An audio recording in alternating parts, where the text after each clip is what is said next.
This series has been a little bit neglected recently. That's mildly because there's not been much going on in the industry that's worth talking about, and don't know. So, a while ago we did a thing called Industry Terms, and we talked about gigs and all of the industry terms that you might not know from gigs. We're going to do a bit more of a broader spectrum of words today, so we've got like 22 words that you might not know just from being in a band and all things. So we split into 4 different sections, and let's go. The first section is industry people. A manager, a band manager, is the person that will represent a band. So you might have 4 members in the band and then the band manager, and they will almost act like a member of the band. They don't play music. Generally, sometimes you can have a member of the band actually acting as the manager, but you wouldn't call them the manager. A manager is only someone who's not in the band. A band manager generally. A band manager generally would... A band manager generally... Yeah, but a band manager... A band manager generally... That's hard. You try it. A band manager generally. Alright, show off. Generally, a band manager generally. Yeah. A band manager generally. Jesus Christ. A band manager God. A band manager will generally weigh in on all decisions and discussions that are had by the band about important matters. Right, I'll just use your take for that.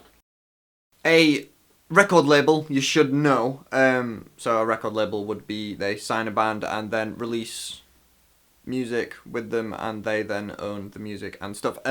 Something that you might not know or may have heard of but don't actually know what it is an A&R representative. They are the person that works for the record label that generally will be your point of contact if you are signed to that record label. A&R stands for artist and repertoire, artist being the artist, repertoire being their music. If you want any more information on record labels, we made a little mini-series on it a while ago. I'll link that up there. A promoter is someone who would put on a gig. If you want any more information on the terms used at gigs, we did a video on this. I'll link that. A producer is someone who would work with you in the studio to get the sound that you want, or the sound that would be best suited to you. In the studio you would have an engineer, that's another word for you. The engineer would be someone who works the desk. And the producer would almost...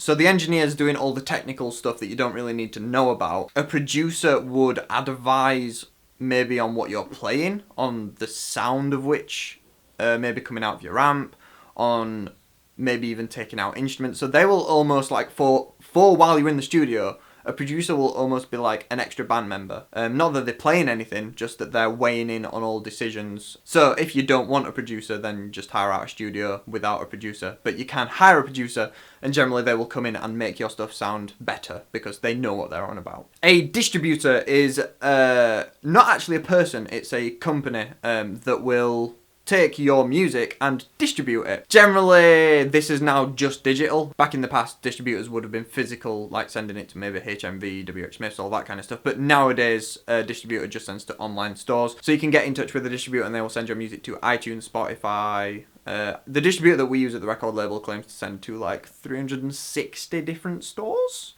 The next mini section is social media. A profile picture is the main photo that your profile will use. So Twitter has them, YouTube has them, Facebook has them, MySpace has them. Don't use MySpace, it's old, don't use it. It still exists. I didn't know this, but MySpace still exists. They're square, apart from on Google+, but I wouldn't advise using Google+. They're square, they're normally around 800 by 800 pixels.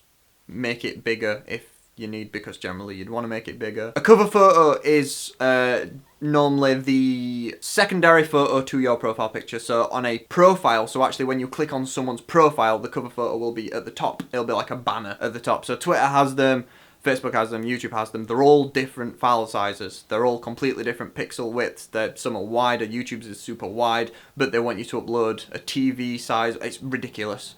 If you're looking into designing logos and stuff for your bands, make sure that your profile picture is square and at least like 1000 by 1000 pixels.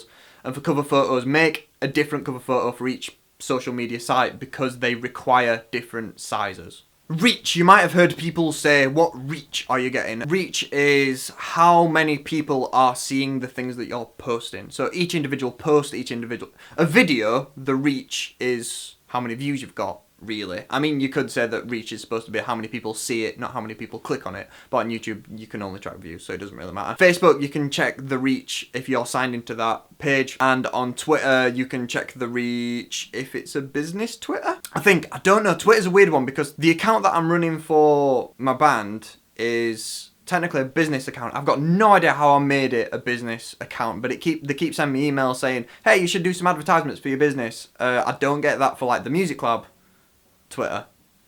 Don't know, and I can only view the reach on my band Twitter, so I don't know. So sorry I can't help on that, but this isn't a video about social media, it's a video about terms, and that's what reach means. Click-through ratio or click-through percentage.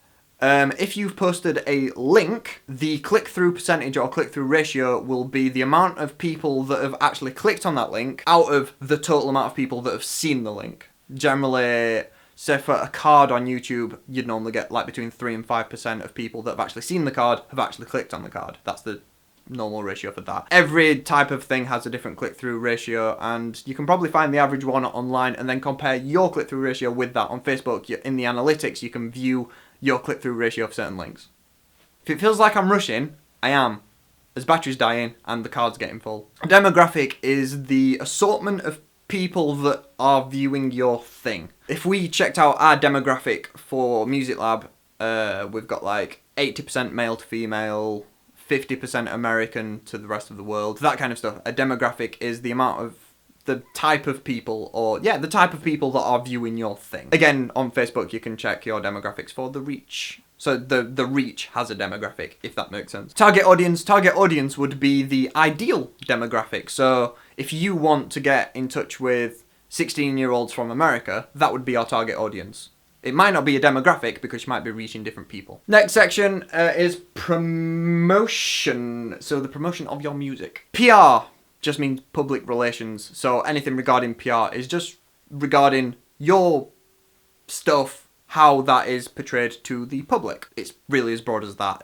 There's no detail to be gone into there because it is that broad. Plugging. Typically, if you want to get on radio, you would approach a radio plugger and you would give them your music and they will have contacts in radio and they will plug to radio. So plug is a verb. A plugger will have contacts at radio and they will pitch. Pitch being give the thing and try and sell it to make it look good to radio and try and get it playlisted or just played once or whatever. You can also have blog pluggers. Are they still called pluggers if it's for a blog?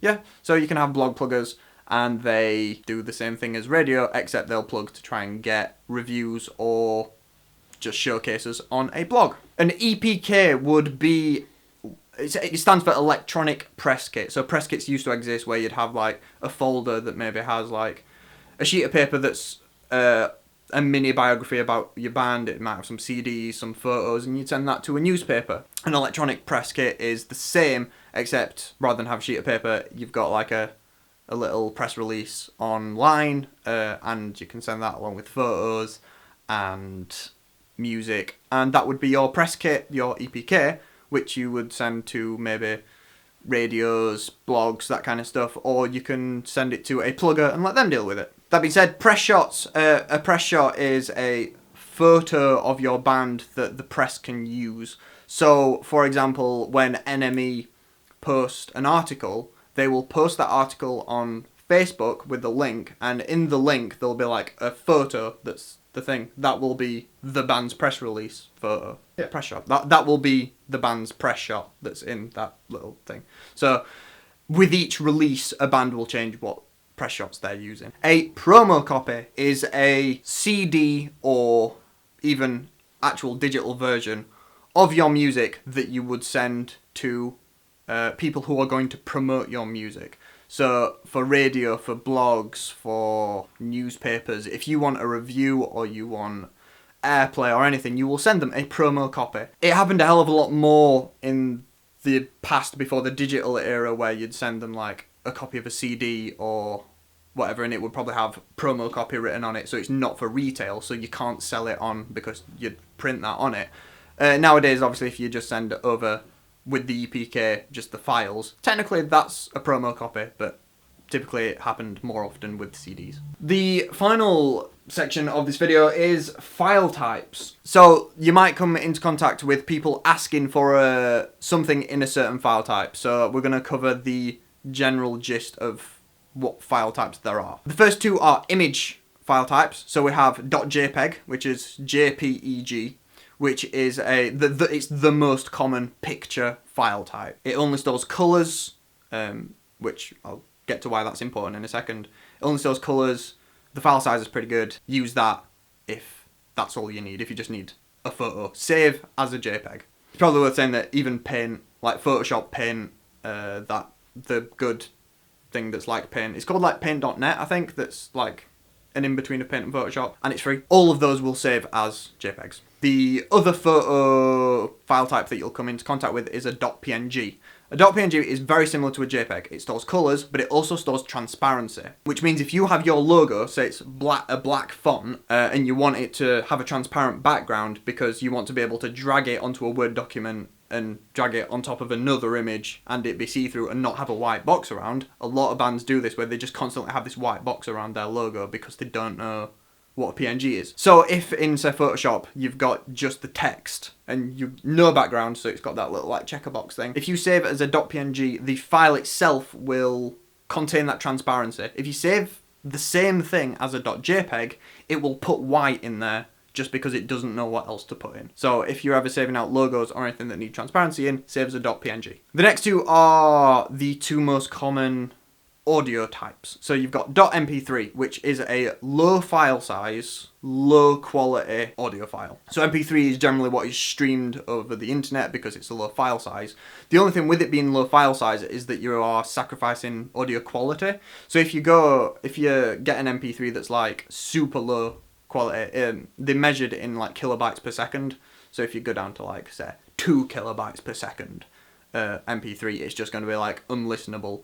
So as you gradually make that go higher, it's better quality. The next file type is .wav, which is a wave file type, which is like, it's not the top quality file type because I believe there is also .aiff, which is just used on Apple software, and that's even better quality, I think. But .wavs generally is what's used around the board for CDs and for just finished quality stuff. So when you send your music off to iTunes or Spotify or whatever, you will send a .wav. If someone wants to download an MP3 from those things, iTunes will sort that. You just provide them with a .wav. That being said, you can actually get MP3 CDs, but a lot of them don't work on older cars or just general CD players in general. MP3 CDs would say, don't burn all your CDs as WAVs. And therefore, that rather than it being an MP3 CD, it will be called an audio CD. The last one, and this is only really relating to the EPKs that I talked about a minute ago. EPKs, the bit with text in, rather than send a Word document, you'd be best off making it look more like, I guess, like a poster and exporting it as a .pdf. A PDF file is essentially a Word document, kind of, that's uneditable. So if you send someone a PDF, it looks like a Word document and you can highlight text, but you can't change it, which is important for stuff like that because you don't want someone else to get access to your press release and then change a load of stuff, like maybe change the quotes or whatever that you've got at the bottom. So by saving it as a PDF, they have to physically go in and edit it in another program to then save it back out. Use PDFs if you're wanting a Word document style thing to send out to someone who you don't want to change the words in it. Photoshop exports as a PDF. You have to do it as a Photoshop PDF, like that's what the little preview thing says. It says Photoshop PDF, not just PDF, but it works just like a normal PDF. Word you can export as a PDF. That's everything. The battery's probably going to die. We need to do the playlist for this week. So, Joe, what do you want? I would like Quicker. Love Goes Down by Plan B. Love Goes Down by Plan B. Yeah. I'm just repeating that just because sometimes I watch back the video and go, I can't work out what it's saying there. Plan B. I can't remember what the song was called. Love Goes Down. Love Goes Down. I want to choose Pretty Visitors by Arctic Monkeys, but I can't remember whether or not that's already been chosen by you or me before. So, Pretty Visitors by Arctic Monkeys, unless I've already chose it, in which case I'll put text there saying we have already chose it. And if that is the case, then... Well, first, if that's not the case, end the video here.